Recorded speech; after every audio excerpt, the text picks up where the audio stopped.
and welcome to our podcast this week.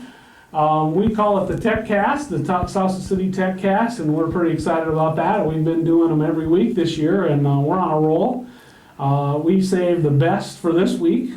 This week I have Dan Danduran from the tech department, or the data part of the tech department, and he heads up that team, and they do an excellent job and give everybody excellent service and help them out really quick every time. So I want to welcome Dan. Thank you. And we've been talking a lot about data and the use of it and the different things. And so I think one of the things that we try to do is bring some consistency and some expectations to it and kind of know what to expect when. And so I think you've got to kind of come out with a new plan as far as how you're going to handle the requests and different things. Can you talk a little bit about that? Yes, thank you.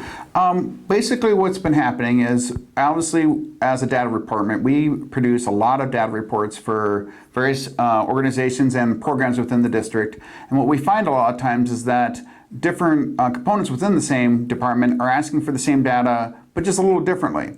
And our new focus, a new topic, and the reason why we're doing this data process is to allow us to be able to be more focused when we're pulling the data by having us do broader data requests, broader data exports, that give you access to the data when you want it versus when you have to request it.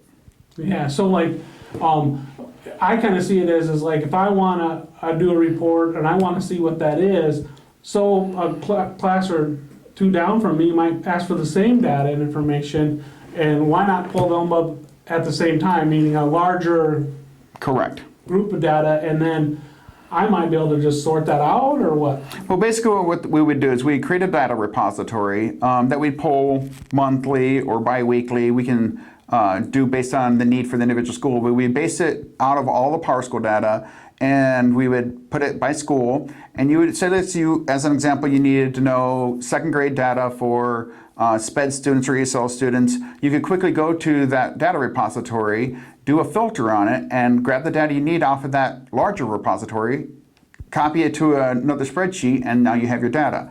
And that way it's at your pace and when you want it versus having to do data requests. So if I was at Cardinal and I go into there and I see, here's a download from Cardinal of all the stuff from Cardinal, the data I might need, and it's got all the grades, and I just am the second grade teacher and I only care about the second grade stuff, or I only want to look at the second grade stuff, I can just go to the little filter on top and just say, just select second graders, and boom, I have it, right? And that's correct. And obviously throughout the year what we'll be doing is we'll be going to the different tech trainings and putting out there and helping you learn to better utilize Google Sheets and Excel in itself to do filters and to create new spreadsheets out of larger data sets.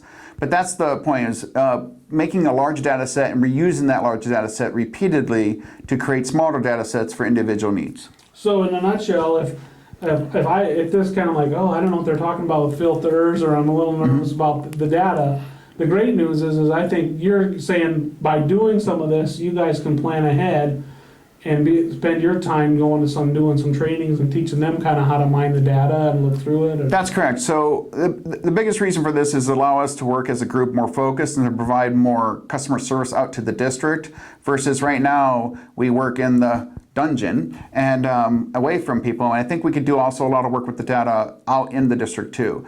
And so this process, the main reason why we want to do this also is to allow visibility to the different levels, so that the principal knows when their teachers are requesting data and the director knows when their principal's asking data. So not to say why they're looking at data, but to let them know we're trying to use the data. Right. I think that's really critical too, because I think sometimes it's when we do a report for someone and here's the final report and a nice little chart, that's awesome, but it's what you see when you're kind of going through the data and Correct. looking at it in different ways that strikes something in your head. You're that's when I'm a light bulb goes off and I seen something here that looks, let me check. And then you sort it, or you filter out something and you see what the real cause or the real thing is. Yeah, and our techie side, we call that data mining. When you do data mine, there's lots of times that things that were hidden come floating to the top and present issues or opportunities that you would not have otherwise seen if you weren't able to do what we're talking about. Well, that's excellent. So talk to me a little bit about the process. If I want to just ask for a report and I'm a teacher out there, there's a process I still need to go through, or what do I need to do? That's a great question. I want to clarify that when we're talking about this data process, we're not talking about weekly, monthly, or annual reports that happen on a consistent basis that you know every year you're going to need, or every month, or at particular meetings that happen at a certain time.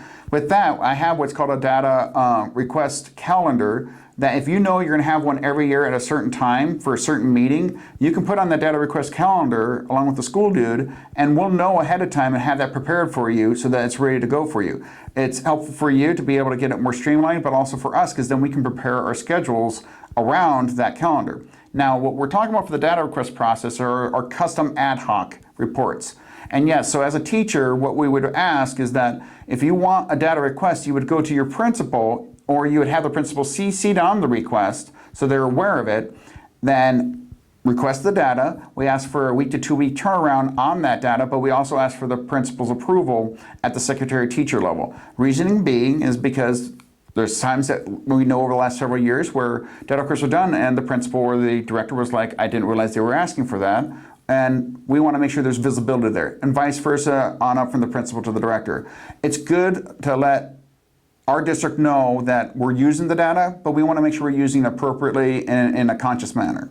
Yeah, and I think that a lot of times too, we have to remember that you guys, you might sink a whole bunch of time into a certain report, and you're working hard because it was the first one to come in, and you kind of take them in, you took them in the order they come in, and then in the meantime, a director or Dr. Fisher has a report due to the state that's really important. Correct. And you guys are behind on that because you're working on this other thing, and then come to find out we already have that information down there, or it could be found in this other report. You know, Absolutely. it's just better communication, better use of our resources, and everybody. It's not that somebody's not going to be busy or not want to do it. It's just better use of our time and resources, and so that we can spend some of that time training people on how to kind of, as you talked about, the data, mine the data. That's correct. And it also allows us then to, when we're more streamlined and focused like that, to have time to be able to implement larger projects and improvements to our systems to make it better for their end users, you. Right, because like, that's the good point, because like Power School, there's continually every year, there's huge updates and those different things, as well as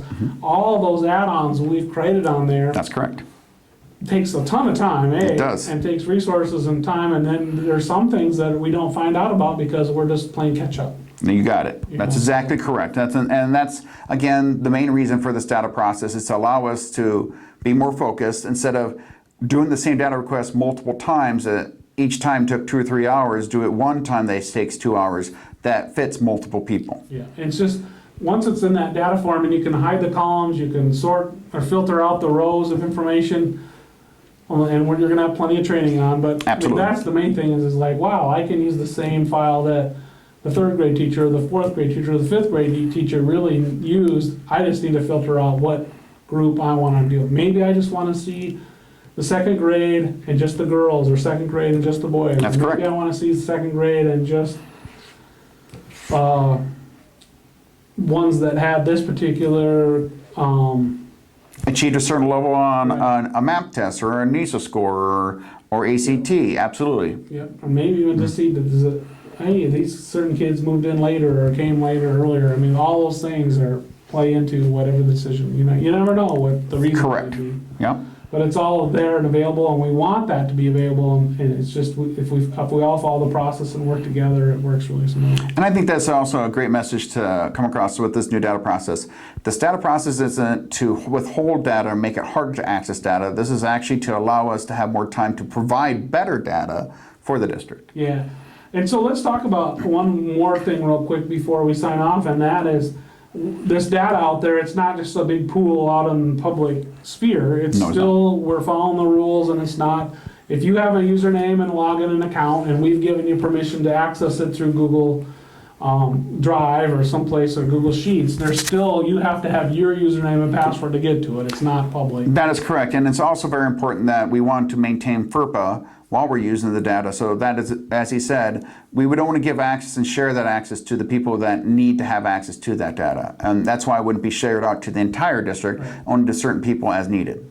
Yeah, and there's just, I think everybody understands too, it's just like data now, you wouldn't take a snippet of that data and forward it on in an email to No. someone past you, that, because you can't control where it goes. Correct. You got So it. you might be just somebody that you know or you thought you trusted, but they might accidentally hit forward or reply And it all happens. or something, and Yep. the wrong people get a hold of it. And so that's something we want to keep in mind too. And that's one That's of the reasons you'll find us sometimes questioning different things or uses. Mm-hmm. And so it's not a matter of trust with you, it's just a matter of trust with where it goes from there. Right, and it's very important, especially as the state and feds are getting more and more focused on FERPA, that we maintain ensure that we're maintaining the FERPA progress with our data for our parents and for our students. And I really appreciate that, and you and your team do a great job of keeping us safe and secure from that, and I hope that everybody else will understand that and do that too. And we'll be out there educating this year during the selective sessions and stuff for the tech PLCs. Dan and his team will have some sessions, and so please look them up and come and learn a bunch about it. Absolutely, thank you. All right, thank you. Until next week, thank you very much and have a great week. Thank you. Thank you.